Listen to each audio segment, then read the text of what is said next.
दृष्टि आईएएस के टुडे जी के प्रोग्राम में आपका स्वागत है। तो चलिए आज के सेशन की शुरुआत कल के अभ्यास प्रश्न से करते हैं। कल हमने अभ्यास प्रश्न के तौर पर आपसे पूछा था, हाल ही में किस देश में एक त्वरित प्रक्रिया के माध्यम से नए प्रधानमंत्री को नामित किया गया है? लेबनान, सऊदी अरब, ओमान या फिर कुवैत? इसका सही जवाब है ऑप्शन ए, लेबनान। इसके विश्लेषण की बात करें तो हाल ही में लेबनान में एक त्वरित प्रक्रिया के माध्यम से नए प्रधानमंत्री मुस्तफा अदीब को नामित किया गया है। लेबनान के पूर्व प्रधानमंत्री हसन दियाब ने बेरूत में हुए घातक विस्फोट के बाद हुए प्रदर्शनकारियों के दबाव में आकर इस्तीफा दे दिया था। उन्होंने अपना इस्तीफा लेबनान के राष्ट्रपति माइकल आउन को सौंपा था। लेबनान की जनता ने सरकार पर भ्रष्टाचार और अयोग्यता का आरोप लगाया था। तो इस तरह इस प्रश्न का सही जवाब है ऑप्शन ए, लेबनान। हमारे वीडियो अंग्रेजी में देखने के लिए फॉलो करें हमारा ही दूसरा यूट्यूब चैनल दृष्टि आईएएस इंग्लिश। आज के सेशन का पहला सवाल, हाल ही में केंद्र सरकार ने रेलवे बोर्ड के पुनर्गठन को मंजूरी दी है। इस बोर्ड का सीईओ किसे नियुक्त किया जा रहा है? विनोद कुमार यादव, प्रदीप कुमार, मंजुला रंगराजन या फिर संजय जैन? इसका सही जवाब है ऑप्शन ए, विनोद कुमार यादव। हाल ही में केंद्र सरकार ने रेलवे बोर्ड के पुनर्गठन को मंजूरी दे दी है। इस बोर्ड का सीईओ विनोद कुमार यादव को नियुक्त किया जा रहा है। इसके अलावा रेलवे बोर्ड के सदस्यों की संख्या मौजूदा 8 से घटाकर 5 कर दी जाएगी। इसमें एक अध्यक्ष और 4 सदस्य होंगे, जो बुनियादी ढांचा, संचालन एवं व्यवसाय विकास, रोलिंग स्टॉक और वित्त इंचार्ज क्षेत्रों को संभालेंगे। बोर्ड में उद्योग, वित्त, अर्थशास्त्र और प्रबंधन क्षेत्रों के क्षेत्रीय विशेषज्ञ भी शामिल किए जाएंगे। पिछले कई वर्षों में रेलवे में सुधार के लिए प्रकाश टंडन समिति, राकेश मोहन समिति, सैम पित्रोदा समिति और विवेक देबराय समिति आदि का गठन किया गया था। इन सभी समितियों ने रेलवे में कई सुधारों की सिफारिश की थी, जिन्हें अब अपनाया जा रहा है। सीईओ के अलावा सरकार ने भी 4 सदस्यों की नियुक्ति की है। बुनियादी ढांचे के लिए प्रदीप कुमार, ट्रैक्शन और रोलिंग स्टॉक के लिए पीसी शर्मा, संचालन और व्यवसाय विकास के लिए पीएस मिश्रा और वित्त के लिए मंजुला रंगराजन। तो इस तरह इस प्रश्न का सही जवाब है ऑप्शन ए, विनोद कुमार यादव। यहाँ पर नोट कर लीजिए कि कुछ समितियों की चर्चा हमने की। इस तरीके से परीक्षा में सवाल पूछे भी जाते हैं कि यह समिति किस क्षेत्र से जुड़ी हुई है, तो ये आपके लिए महत्वपूर्ण हो सकता है। क्वेश्चन नंबर 2, बाढ़ की पूर्व चेतावनी सर्विस को देश में स्थापित करने के लिए गूगल ने किस देश के साथ भागीदारी की है? भारत, बांग्लादेश, थाईलैंड या फिर पाकिस्तान? इसका सही जवाब है ऑप्शन बी, बांग्लादेश। बाढ़ की पूर्व चेतावनी सर्विस को देश में स्थापित करने के लिए गूगल ने बांग्लादेश के साथ भागीदारी की है। गूगल ने यह भागीदारी बांग्लादेश के जल विकास बोर्ड के साथ की है। यह प्रणाली वर्तमान में बांग्लादेश में 40 मिलियन से अधिक लोगों को कवर कर रही है। गूगल का यह अलर्ट हिंदी, बांग्ला और 7 अन्य स्थानीय भाषाओं में उपलब्ध होगा। नदी घाटियों में बाढ़ की भविष्यवाणी के लिए कंपनी ऐतिहासिक डेटा के विश्लेषण पर काम करती है, जिसके लिए वह आर्टिफिशियल इंटेलिजेंस का उपयोग करती है। तो इस तरह इस प्रश्न का सही जवाब है बांग्लादेश। यहाँ पर थोड़ा सा और नोट कर लीजिए कि प्रश्न कई बार घुमा कर भी पूछा जाता है। प्रश्न आपसे ऐसे भी पूछा जा सकता है कि बांग्लादेश ने निम्नलिखित में से किस कंपनी के साथ इस मद्देनजर समझौता किया है या साझेदारी की है? तो यहाँ पर थोड़ा ध्यान दीजिएगा। तो गूगल के साथ बांग्लादेश ने यह समझौता किया है। बात करते हैं क्वेश्चन नंबर 3 की। सुप्रीम कोर्ट ने 3 महीने के भीतर रेल पटरियों के किनारे 48,000 झुग्गी झोपड़ियों को हटाने का निर्देश दिया है। ये निर्देश किस राज्य या केंद्र शासित प्रदेश के लिए दिए गए हैं? ऑप्शंस हैं उत्तर प्रदेश, मध्य प्रदेश, पंजाब या फिर दिल्ली। इसका सही जवाब है ऑप्शन डी, यानी दिल्ली। दरअसल सुप्रीम कोर्ट ने दिल्ली में 3 महीने के भीतर 140 किलोमीटर लंबी रेल पटरियों के किनारे 48,000 झुग्गी झोपड़ियों को हटाने का निर्देश दिया है। सुप्रीम कोर्ट ने निर्देश में यह भी कहा है कि योजना के निष्पादन में किसी भी प्रकार का राजनीतिक हस्तक्षेप नहीं होगा। इस संबंध में रिपोर्ट पर्यावरण प्रदूषण रोकथाम और नियंत्रण प्राधिकरण यानी EPCA द्वारा दायर की गई थी। तो इस तरह इस प्रश्न का सही जवाब है ऑप्शन डी, यानी दिल्ली। अगला सवाल, हाल ही में जारी सड़क हादसों से संबंधित रिपोर्ट में किस राज्य में सबसे ज्यादा सड़क दुर्घटनाओं से हुई मौतें दर्ज की गई हैं? उत्तर प्रदेश, पंजाब, हरियाणा या फिर गोवा? इसका सही जवाब है ऑप्शन ए यानी उत्तर प्रदेश। हाल ही में भारत में वर्ष 2019 के लिए accidental deaths and suicides in India ADSI पर वार्षिक रिपोर्ट जारी की गई है।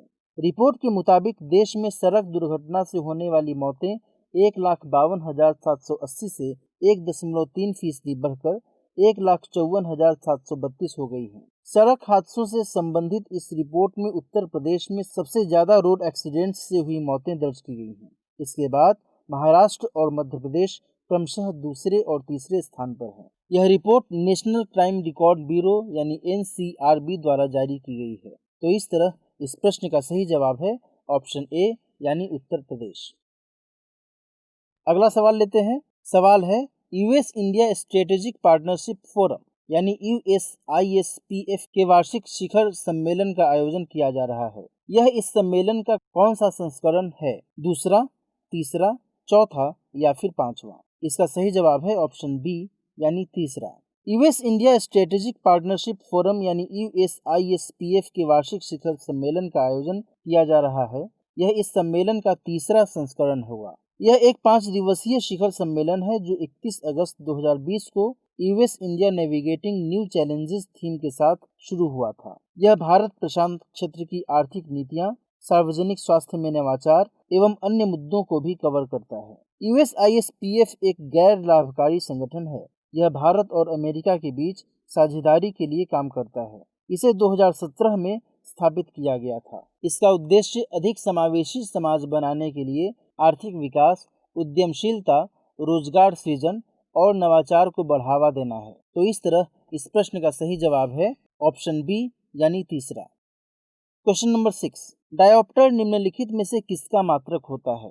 अपवर्तनांक, लेंस की फोकस दूरी, लेंस की क्षमता या फिर बिंब की ऊंचाई? इसका सही जवाब है ऑप्शन सी यानी लेंस की क्षमता। किसी लेंस द्वारा प्रकाश किरणों को अपसरित यानी डाइवर्स करने या अभिसरित यानी कन्वर्स करने की मात्रा को लेंस की क्षमता के रूप में दर्शाया जाता है। इसे अक्षर P द्वारा निरूपित किया जाता है। किसी लेंस की क्षमता उस लेंस की फोकस दूरी के व्युत्क्रमानुपाती होती है यानी इन्वर्सली प्रोपोर्शनल होती है। इसे इस सूत्र द्वारा दर्शाया जा सकता है P = 1/f। लेंस की क्षमता का SI मात्रक डायोप्टर होता है। इसे अक्षर D द्वारा दर्शाया जाता है। उत्तर लेंस की क्षमता धनात्मक यानी पॉजिटिव और अवतल लेंस की क्षमता ऋणात्मक यानी नेगेटिव होती है। इस तरह इस प्रश्न का सही जवाब है ऑप्शन सी लेंस की क्षमता। क्वेश्चन नंबर 7, प्रकाश जिस झिल्ली को पार करके हमारे नेत्र में पहुंचता है उस झिल्ली को क्या कहते हैं? दृष्टिपटल, परितारिका, कॉर्निया या फिर पुतली? इसका सही जवाब है ऑप्शन सी यानी कॉर्निया। दरअसल मानव नेत्र एक कैमरे की भांति होता है। इसका लेंस निकाय एक प्रकाश सुग्राही पर्दे पर प्रतिबिंब बनाता है। इसे रेटिना या दृष्टिपटल कहते हैं। प्रकाश एक पतली झिल्ली से होकर नेत्र में प्रवेश करता है। इस झिल्ली को कॉर्निया या स्वच्छ मंडल कहते हैं। नेत्र में प्रवेश करने वाली प्रकाश किरणों का अधिकांश अपवर्तन यानी रिफ्रैक्शन कॉर्निया के बाहरी पृष्ठ पर होता है। क्रिस्टलीय लेंस विभिन्न दूरियों पर रखी वस्तुओं को रेटिना पर फोकसित करने के लिए जरूरी फोकस दूरी में थोड़ा बहुत एडजस्टमेंट करता है। तो इस प्रकार इस प्रश्न का सही जवाब है option C cornea. Question number 8, मानव नेत्र का कौन सा भाग पुतली के साइज को नियंत्रित करता है? अभिनेत्र लेंस, परितारिका, क्रिस्टलीय लेंस या फिर कॉर्निया? इसका सही जवाब है ऑप्शन बी यानी परितारिका। कॉर्निया के पीछे एक संरचना होती है जिसे परितारिका कहते हैं। यह गहरा पेशीय डायफ्राम के रूप में होती है जो पुतली के साइज को नियंत्रित करती है। अभिनेत्र लेंस रेटिना पर किसी वस्तु का उल्टा तथा वास्तविक प्रतिबिंब बनाता है। रेटिना एक कोमल सूक्ष्म झिल्ली होती है जिसमें कई सारी प्रकाश सुग्राही कोशिकाएं यानी लाइट सेंसिटिव सेल्स होती हैं। तो इस तरह इस प्रश्न का सही जवाब है परितारिका। क्वेश्चन नंबर 9, मोतियाबिंद में मानव नेत्र का कौन सा भाग प्रभावित होता है? परितारिका, पुतली, दृष्टिपटल या फिर क्रिस्टलीय लेंस? इसका सही जवाब है ऑप्शन डी यानी क्रिस्टलीय लेंस। कभी कभी अधिक आयु के कुछ व्यक्तियों के नेत्र का क्रिस्टलीय लेंस दुधिया या धुंधला हो जाता है। इस स्थिति को मोतियाबिंद कहते हैं। इसके कारण नेत्र की दृष्टि में कमी अथवा पूर्ण रूप से दृष्टि क्षय हो जाता है। मोतियाबिंद की शल्य चिकित्सा यानी कैटरेक्ट सर्जरी के बाद नेत्र की दृष्टि वापस लाई जा सकती। तो इस तरह इस प्रश्न का सही जवाब है क्रिस्टलीय लेंस। आज के सेशन का अंतिम सवाल, निम्नलिखित कथनों पर विचार कीजिए। कथन 1, निकट दृष्टि दोष में व्यक्ति को दूर की वस्तुएं तो स्पष्ट दिख जाती हैं, लेकिन निकट की वस्तुएं स्पष्ट नहीं दिख पाती। कथन 2, दूर दृष्टि दोष में व्यक्ति को निकट की वस्तुएं स्पष्ट दिख जाती हैं, लेकिन दूर की वस्तुएं स्पष्ट नहीं दिख पाती। उपरोक्त में से कौन सा या से कथन सही है या है? केवल एक, केवल दो, एक और दो दोनों, न तो एक और न ही दो। इसका सही जवाब है ऑप्शन डी, यानी न तो एक और न ही दो। निकट दृष्टि दोष यानी मायोपिया को निकट दृष्टिता यानी नियर साइटेडनेस भी कहा जाता है। निकट दृष्टि दोष युक्त कोई व्यक्ति निकट रखी वस्तुओं को तो स्पष्ट देख सकता है, परंतु दूर रखी वस्तु को वह स्पष्ट नहीं देख पाता। जबकि दूर दृष्टि दोष यानी हाइपरमेट्रोपिया को दूर दृष्टिता यानी फार साइटेडनेस भी कहते हैं। दूर दृष्टि दोष युक्त कोई व्यक्ति दूर रखी वस्तुओं को तो स्पष्ट देख पाता है, परंतु निकट की वस्तुओं को वह स्पष्ट नहीं दिख पाता। इस तरह जो प्रश्न में हमने पूछा था, ये दोनों एक दूसरे के अपोजिट है, इसलिए इस प्रश्न का सही जवाब है ऑप्शन डी, न तो एक और न ही दो। नोट करते हैं आज के सेशन का अभ्यास प्रश्न। प्रश्न है, भारत किस देश के साथ द्विपक्षीय नौसैनिक अभ्यास पासक 2020 शुरू करने वाला है? बांग्लादेश, म्यांमार, रूस या फिर अमेरिका? इस प्रश्न का सही जवाब कमेंट बॉक्स में देना न भूलें। कल कुछ नए सवाल और इस प्रश्न के सही जवाब के साथ हम आपके साथ फिर हाजिर होंगे। तब तक के लिए नमस्कार।